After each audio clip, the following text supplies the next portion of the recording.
Hello प्यारे प्यारे विद्यार्थियों, तो कैसे आप लोग मस्त और स्वस्थ होंगे। मैं आपका साथी एसएम विकास कुमार। आज मैं फिर से वास्तविक संख्या यानी अध्याय नंबर 1 से वीवीआई लघु उत्तरीय प्रश्न यानी सब्जेक्टिव प्रश्न लाया हूँ, वो भी 28वां नंबर।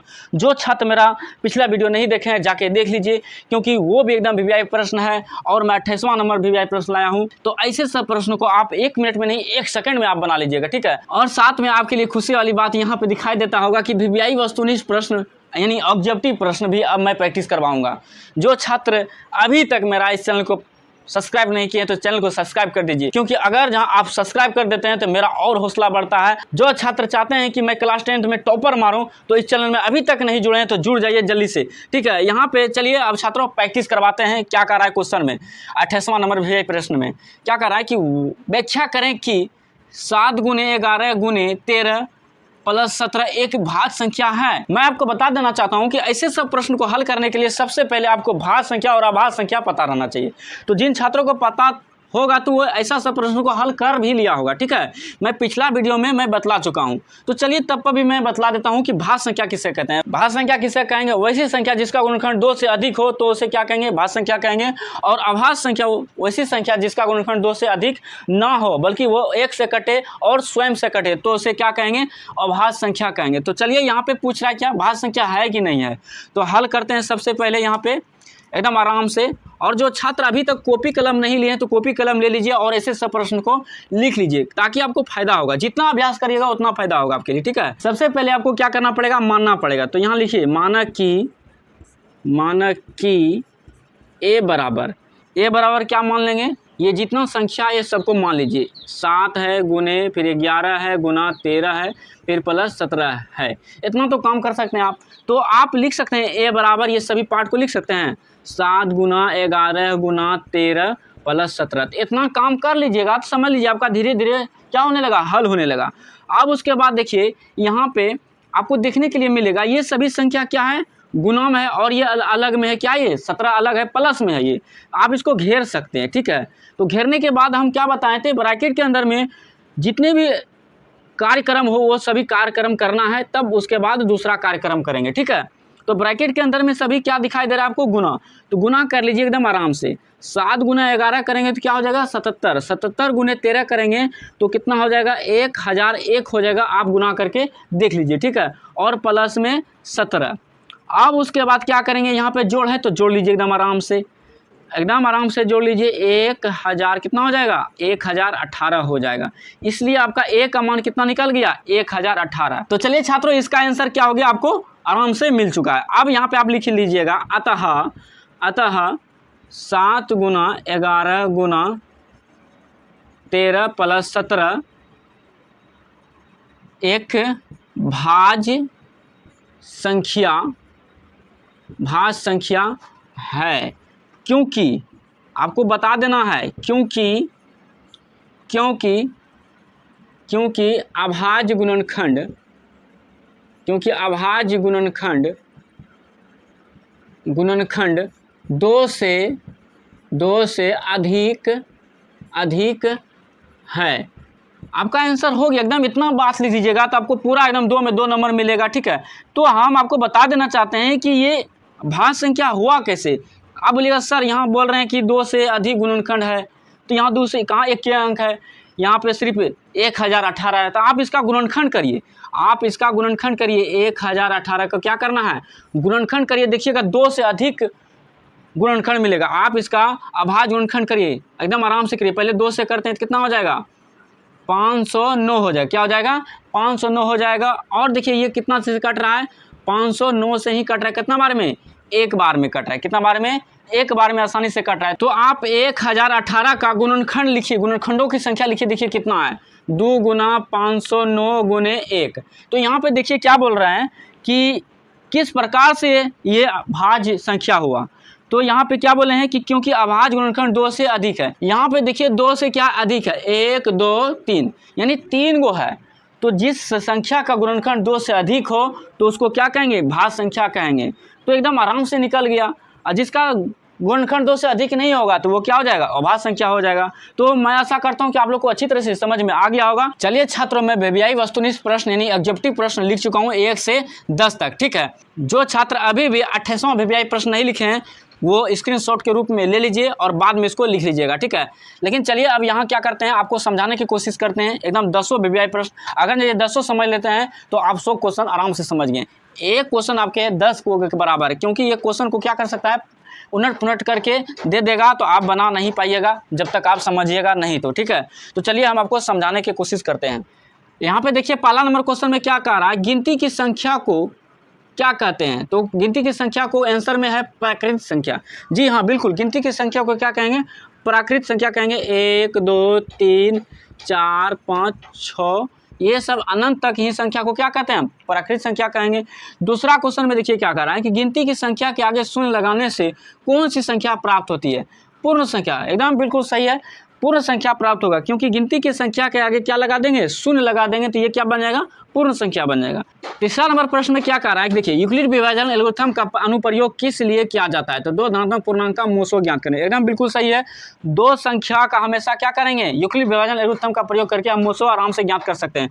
जैसे मान लीजिए मेरा कोई भी संख्या है 15 है, ठीक है, 15 है, दूसरी संख्या क्या है 5 है। पहली संख्या मेरा 15 है, दूसरी संख्या क्या मेरा 5 है। तो भाग के माध्यम से ज्ञात करते थे ना, 5 से भगा दीजिए 15 में, एकदम आराम से कट जाएगा, 5 या 15। तो जो संख्या आराम से काट रहा है वही संख्या मेरा क्या हो जाएगा, HCF हो जाएगा। तो चलिए चौथा नंबर प्रश्न में क्या कह रहा है कि अगर पूर्णांक b है और a पूर्णांक से पूर्णतः विभाज्य है तो b को a क्या कहा जाता है। तो बताइए, अगर जो कोई संख्या b है, b मेरा कोई संख्या मान लीजिए 18 है और a मेरा कौन सी संख्या मान लीजिए 9 है, तो b क्या कहलाएगा, a का b क्या कहलाएगा। तो 9 ने देखिए आराम से काट रहा है 18 को, एकदम पूर्णतः रूप से विभाज्य है। a ने क्या कर रहा है, पूर्ण रूप से b को विभाज्य नहीं भाग कर रहा है, 2 बार में एकदम खत्म कर दिया। तो b मेरा कौन सी संख्या है, b देखिए मेरा भाज्य संख्या, एकदम बिल्कुल सही है, भाज्य संख्या हो जाएगा। पाँचवा नंबर प्रश्न में देखिए सबसे छोटी अभाज्य संख्या कौन संख्या होती है। यहाँ क्या बोल रहा है, सबसे छोटी अभाज्य संख्या, पहले भी हम आपको बतला दिए हैं, वैसी संख्या जिसका गुणनखंड 2 से अधिक ना हो तो उसे क्या कहेंगे, अभाज्य संख्या कहेंगे। 1 का तो गुणनखंड 1 है, 0 का तो हो ही नहीं सकता है। 2 का गुणनखंड देखिए, 2 का गुणनखंड 1 और 2 है, स्वयं से कट रहा है और 1 से भी कट रहा है, तो 2 का गुणनखंड है ना, 2 का गुणनखंड। और उसके बाद देखिए 3 भी है, उसके बाद 5 है, लेकिन प्रथम कौन है, सबसे छोटी कौन है, 2, तो इसलिए 2 दिया, ये सही है। छठा नंबर प्रश्न आप देख सकते हैं, किसी पूर्णांक m के लिए सम संख्या क्या होगा। तो यहाँ बोला है 2m। जी हाँ बिल्कुल सही है, 2m। अगर जहाँ m का मान कोई भी संख्या रख लीजिए, 1 2 3 4, यानी गिनती से कोई भी संख्या आप रख लीजिए तो क्या हो जाएगा, सम संख्या प्राप्त होगा। चेक करके आप देखिए, 2 है तो 2 रहने दीजिए, m का मान कोई भी संख्या ले लीजिए, इनमें से कोई भी संख्या, एगो 0 छोड़ा के, क्या करना है, 0 छोड़ा के, तो 1 बैठाते हैं, तो यहाँ पे 2m है तो 2 लिख दिए, और इसके बीच में कुछ नहीं तो क्या है, गुना है तो गुना दे दिए, और m का मान कोई भी संख्या लेना है तो 1 ले लेते हैं, ठीक है। 2 गुना 1 करेंगे क्या हो जाएगा, 2a हो जाएगा। तो ये सम संख्या हो रहा है। आप कोई भी संख्या ले लीजिए, 3 भी ले सकते हैं, 4 भी, 5 भी, कोई भी ले सकते हैं। यहाँ पे कुछ नहीं तो क्या है, गुना है, 2 गुने m का मान 3 लिए थे, 3 ले लेते हैं, कितना हो रहा है, 6 हो रहा है, कितना हो रहा है, 6। ये सब क्या आ रहा है, आपका सम संख्या आ रहा है, क्या आ रहा है, सम संख्या। तो ये एकदम बिल्कुल सही है। 7वां नंबर प्रश्न में देखिए, प्रथम अभाज्य संख्या कौन सी संख्या होती है। यहाँ बोल रहा है 4 हो जाएगा, नहीं बिल्कुल ये गलत है, क्योंकि यहाँ पे क्या होना चाहिए, भाज्य संख्या होना चाहिए। क्या होना चाहिए, भाज्य संख्या हो जाएगा प्यारे छात्रों, ठीक है। अब देखिए, अब क्वेश्चन में मजा आ रहा है, प्रथम भाज्य संख्या कौन सी संख्या होती है। तो 4 होती है, जी बिल्कुल ये सही है।